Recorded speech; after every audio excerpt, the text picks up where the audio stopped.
Good afternoon, everyone. Hello, my name's Steve. I'm the Chief Exec at CDFT. It's nice to be with colleagues this afternoon. An apology that we started a couple of minutes late. We've had some, we'll have to go on a course. I think we've had the similar sort of technical problems on sound and so on and so forth.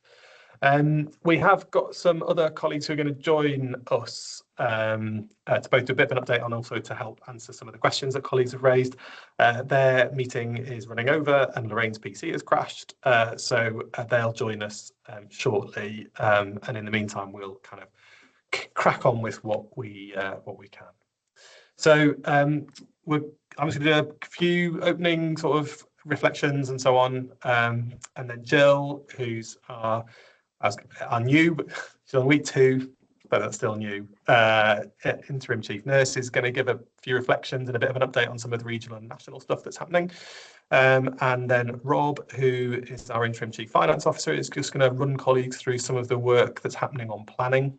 I'll sound quite, the words I've used might sound quite dull, but it's really quite important. And we want to make sure that folk are aware of what's happening and the work that entails. And Andrew is going to give a bit of information about some news that we've had this morning on the timing of the decision about the employment tribunal that colleagues may have seen. Not the decision, but may be aware of. So a couple of things just from me. I am very conscious it is still middle of winter, depths of winter, and it has been dead busy and continues to be very busy.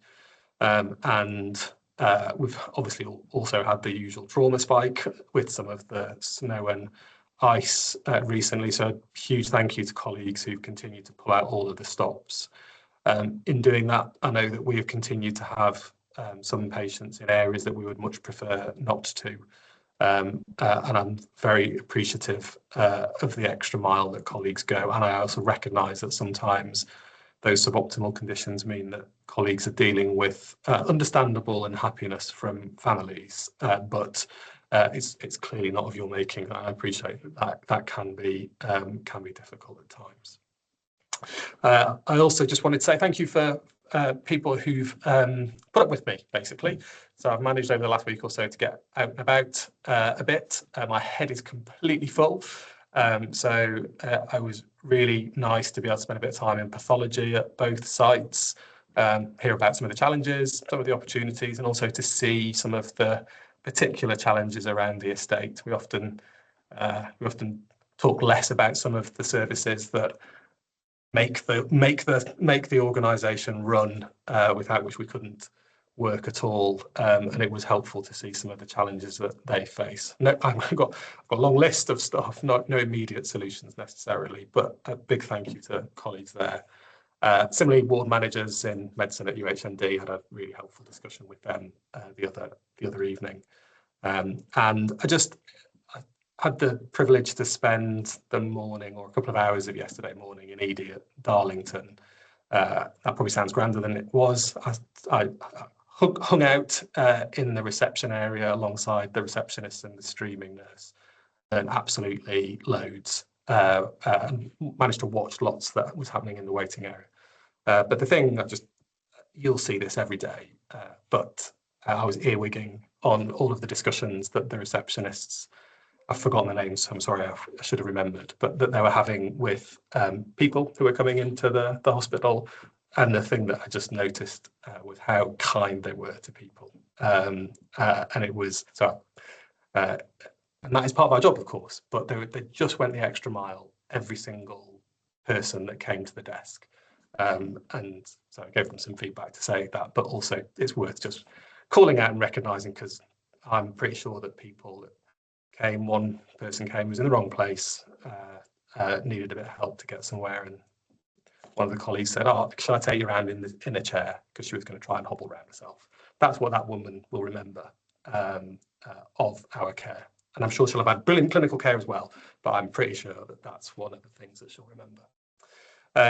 So anyway, I've got a few more places that I'm off to in the next couple of weeks. So I'm slowly getting round. So thank you ever so much for your forbearance. Right, I think we'll move to Jill, if that's okay. Jill will do a bit of an update and then she'll hand to Andrew. Thank you, Steve. Afternoon, colleagues. Week 2, I'd like to say thank you for the warm welcome that I've had. Like Steve, I've been out and about since I joined the organisation. I've had the opportunity to visit Chesterley Street. I've visited Bishop Auckland Hospital.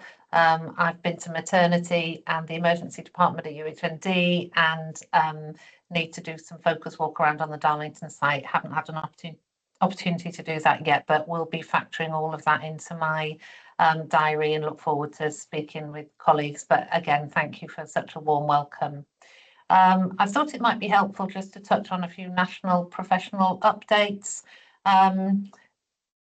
National call with Duncan Burton, Chief Nursing Officer for England, earlier in the week. He met with North Eastern Yorkshire Directors of Nursing and wanted to relay his thanks for colleagues' hard work over the busy period and acknowledge some of the challenging circumstances that people are working in. So on his behalf, I'd like to echo that thanks, because I do know from being out and about how busy it continues to be.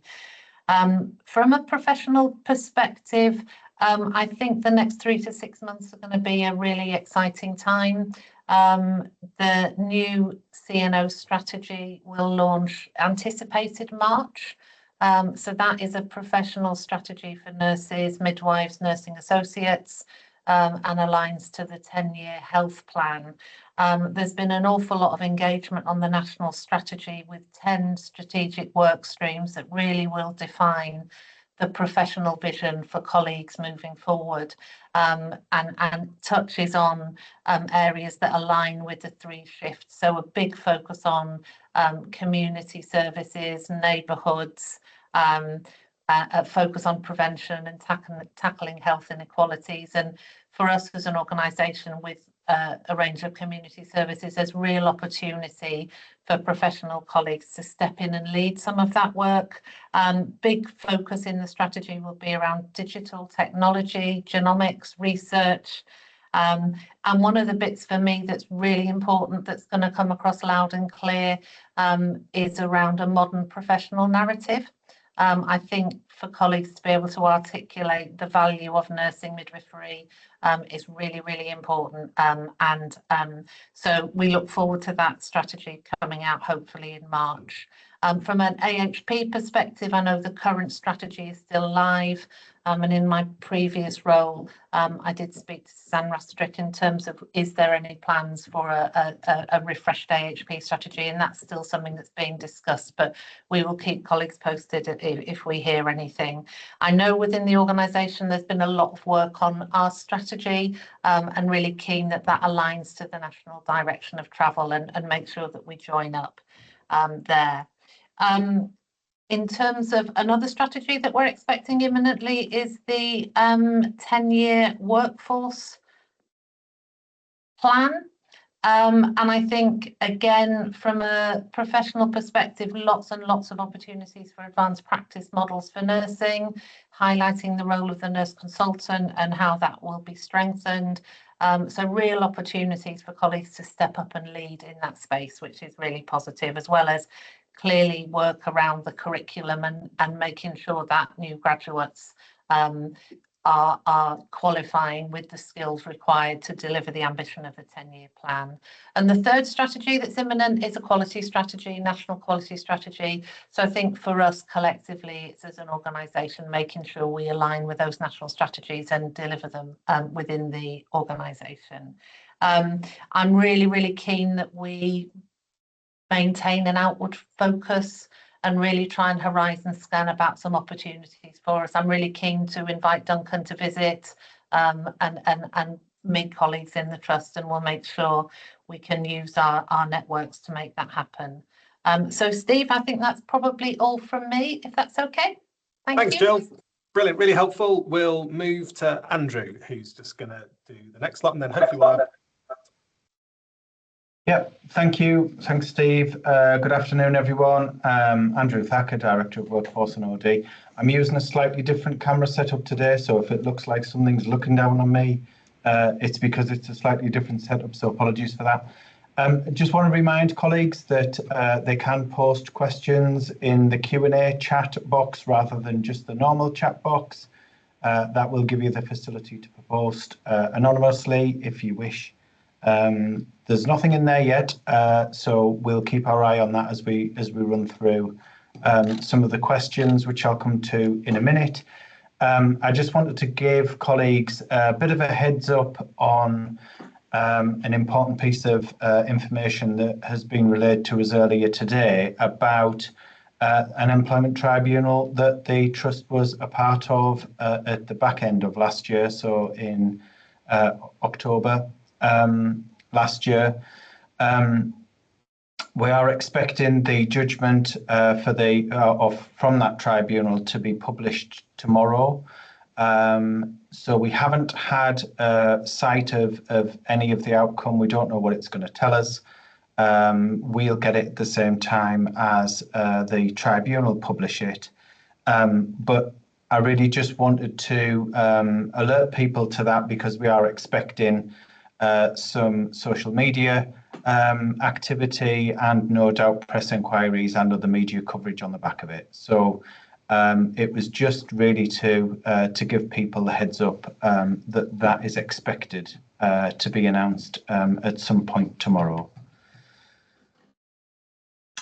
Okay, I'm happy to go straight into some of the questions that we've got posted through the portal.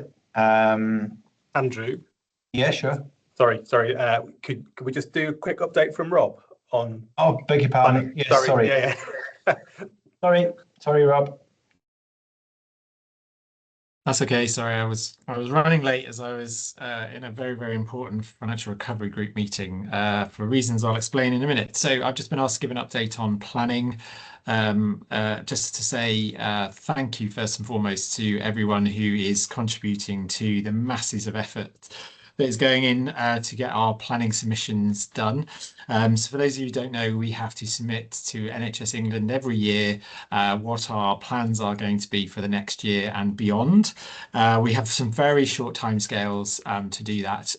It doesn't sound like it is, but our first submission, our draft submission, went in December, and we have to put the final submission in the middle of February, which, as I say, sounds like lots of time, but the amount of activity that goes into producing these plans is not insignificant. We have to collate responses from all over the organisation on things like activity, performance, finance and workforce. And then as we go along, NHS England always like to throw in a few curveballs as well. So one of which is that we now have to provide weekly flash returns. So we're madly trying to pull all that together as well. So it is a big thank you to all the care groups, finance colleagues, planning performance colleagues and our workforce colleagues who are working relentlessly to get some of that information pulled together. One of the things I just wanted to flag, though, in the spirit of openness, is that the submission that we did return in December has been reviewed by NHS England, and we've had some feedback on that, to which we will be questioned on at some oversight meetings later this month. And it's fair to say, given we've got so much going on in the organisation at the moment, you may not be surprised to know we didn't really hit the bar on our first go with our submission on that. So lots more work to do around finance, activity numbers and our workforce numbers. So lots more to do, hence the weekly returns we have to provide now to demonstrate that we are making progress towards the answer that we have to give, which is just that we are improving. So as I say, thank you once again for all the efforts. We'll update you more as we get closer and closer to that submission deadline. Thanks, Rob. Super helpful. We'll go, I think, back to Andrew, and then we'll do the Q&A. Yeah, great. Thank you. So a number of questions that have been asked through the portal this week.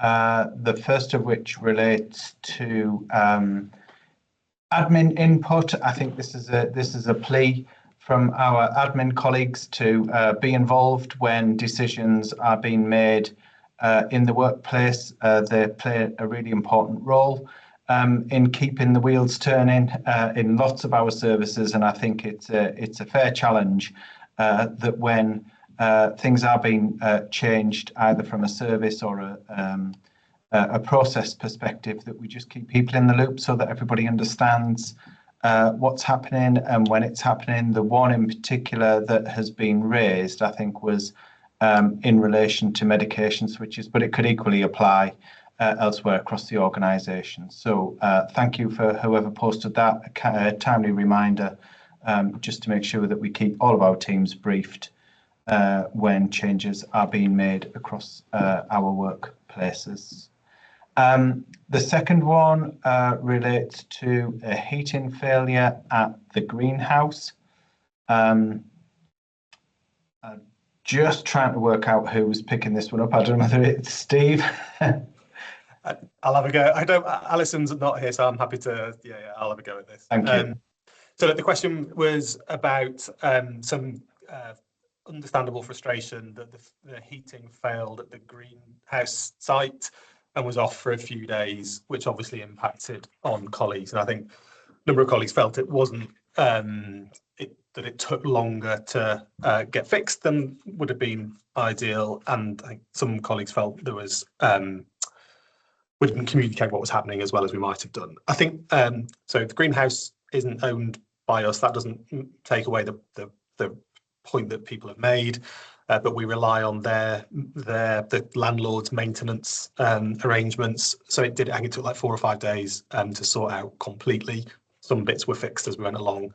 So completely get the point. The colleagues were working from what I can see, colleagues were working quite hard in the background to try and fix it, but were sort of in the hands of somebody else. And so we did have the kind of business continuity arrangements in place.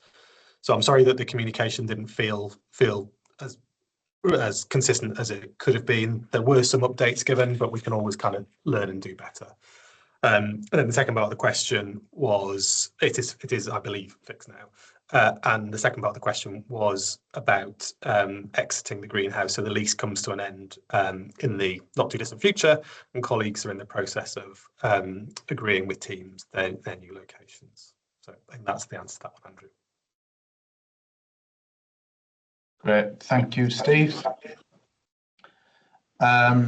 The next one relates to the increase in the minimum wage, which I think has been announced and will be effective from the 1st of April. We know that this causes us and other organisations concern when pay bands then drop below that minimum wage, and I think we've had to come up with various fixes in the past to accommodate that. There has been a lot of work, I think, trying to rally NHS employers and other organisations to try and coordinate any uplift in pay to take effect from the 1st of April to fall in line with the minimum wage increases. I haven't got any further news on whether that is likely to happen this year just yet.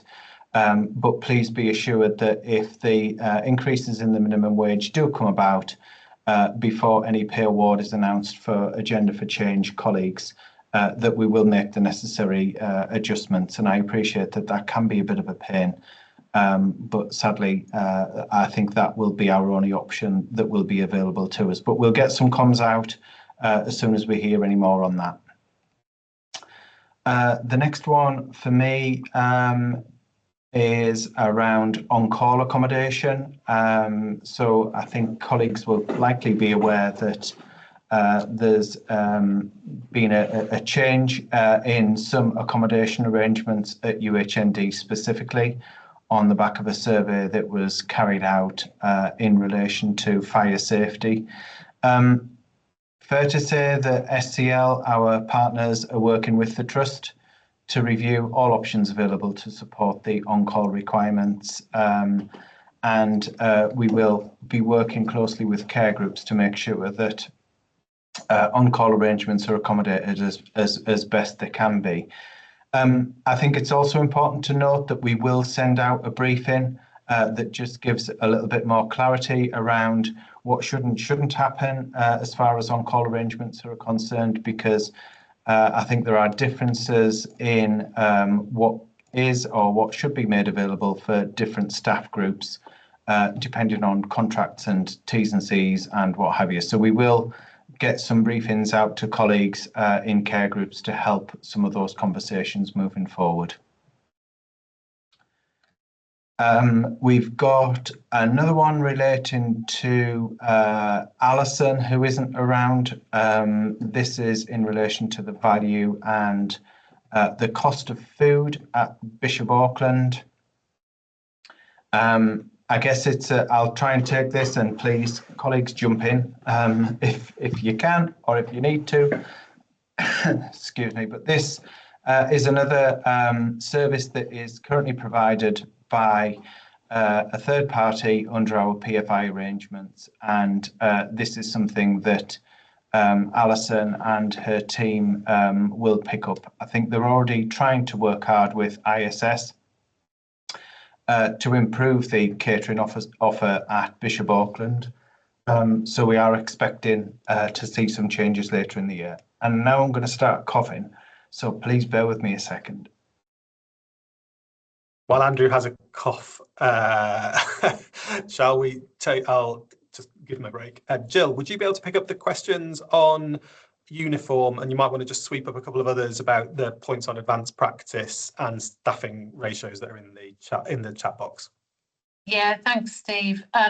Okay, so from a uniform perspective, I understand from ADN colleagues that a policy, which I know that people have had a time to discuss and input into, has been approved through committees, I think, during December. I haven't had a chance to have a look yet, but it is on my to-do list, and then we'll see where it is ready to launch. So that's pretty imminent. In terms of the detail of it, as I say, I need to have a review, but I do know colleagues have done an awful lot of work and considered all factors associated with uniforms. I think it would be reasonable to say that, just as a reminder, regardless of a forthcoming uniform policy, you know, stoned rings, gel nails, etc., are not in line with infection prevention and control strategies. So that's just a general reminder, but I think the policy is pretty imminent. In terms of advancing practice, again, I'm keen to see what our strategy is for that as an organisation, and that it's aligned with the national direction of travel, and that colleagues are supported in terms of that development, and it aligns with our clinical strategy and overall workforce plans. So you know, I'm certainly keen to meet. I know we have a number of colleagues in advanced practice roles, keen to meet with them in whichever forum they have and have those conversations, because they're a hugely valued workforce for the organisation. So keen to progress that conversation. And then there is a question about nurse-patient ratios. As I'm sure colleagues are aware, we undertake nurse staffing reviews in terms of establishment every 6 months, and we do have some results from the most recent acuity and dependency pieces of work, which we will use to inform our sort of budget setting in the future. I think there's something about our establishments, but there's also then something about making sure our rostering is really effective, and that we make, you know, the best use of the colleagues in terms of resources. So I think there's work in progress in that area. I think that's probably all for me, Steve, is it? Yeah, okay. Thanks, Jill. Andrew's back. I am sorry about that. So one that has been posted through the portal, but is also in the Q&A, a really important one, is in relation to the healthcare assistants and their back pay. So Steve and I have done a couple of engagement sessions, and I do know that some colleagues were able to join that. It's always difficult to time these things, I think, to try and get a large audience, but for those colleagues who were part of the rebanding exercise, in 2024, I think backdated to July 2023. They will be aware that there is a dispute, or there was a dispute that was raised with or by Unison, and we've negotiated a settlement for that dispute. Because of the type of payment that it involves, we are needing to get Treasury approval. We're well on the way. I think it's fair to say to getting that. We've definitely made the application. The application's passed through a couple of stages of the process. The last that we heard from the Treasury was that it could take up to 28 days for us to get that Treasury approval, and we're clearly counting down the 28 days, I think, as we speak. I haven't got any further news at this stage to say when or if we will get that Treasury approval through, but we will keep colleagues updated on a weekly basis. We've committed to doing that through email addresses. And as soon as we hear any more on that, we will let colleagues know as soon as we possibly can. But yes, the answer to the question that's been posted in the Q&A section specifically is you will still receive this as soon as we get that approval that we require. Then we will be back in touch with colleagues to make arrangements to make that payment. Okay, I'm conscious that it's 1 minute to 3. This half hour passes quicker than any other half hour, I think. There is just one question, Steve, that we may need to kind of pick up and think about in next week's in relation to CQC feedback. So maybe we can pencil that in for part of the update as next week's starter to Team Talk. I think that would be a really good starter. There's also another one which we will pass over to our IT colleagues around laptops and the capability of running Windows 11. So we'll get an update on that for colleagues next week as well. I think we are about out of time.